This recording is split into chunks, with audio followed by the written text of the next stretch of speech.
Welcome to the Stat Tree video module for correlation. To test whether there is a relationship between two continuous variables, the Pearson product moment correlation would be appropriate. You will need two continuous variables in order to run this test.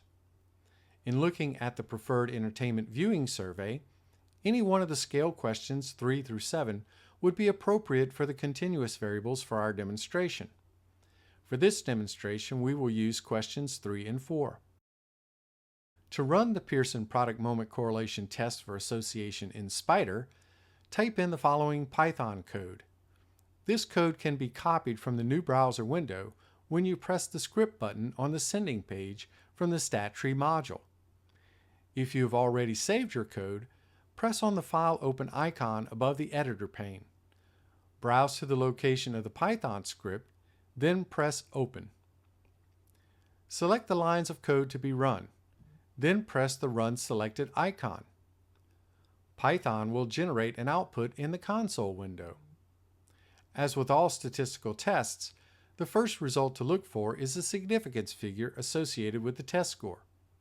If the significance figure meets your preset criterion, you will need to report your test results in your research paper. You will find that significance figure here. In this test, we have met our significance criteria for the relationship between linear viewing and rewinding. Here is your test result. You would report this figure as well as the sample sizes next to n.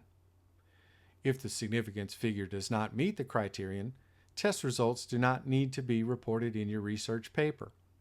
However, you will need to report that the test failed to find a significant difference or relationship in the data. To see what this output looks like, along with a reporting example, press the Output button on the sending page from the Stat Tree module.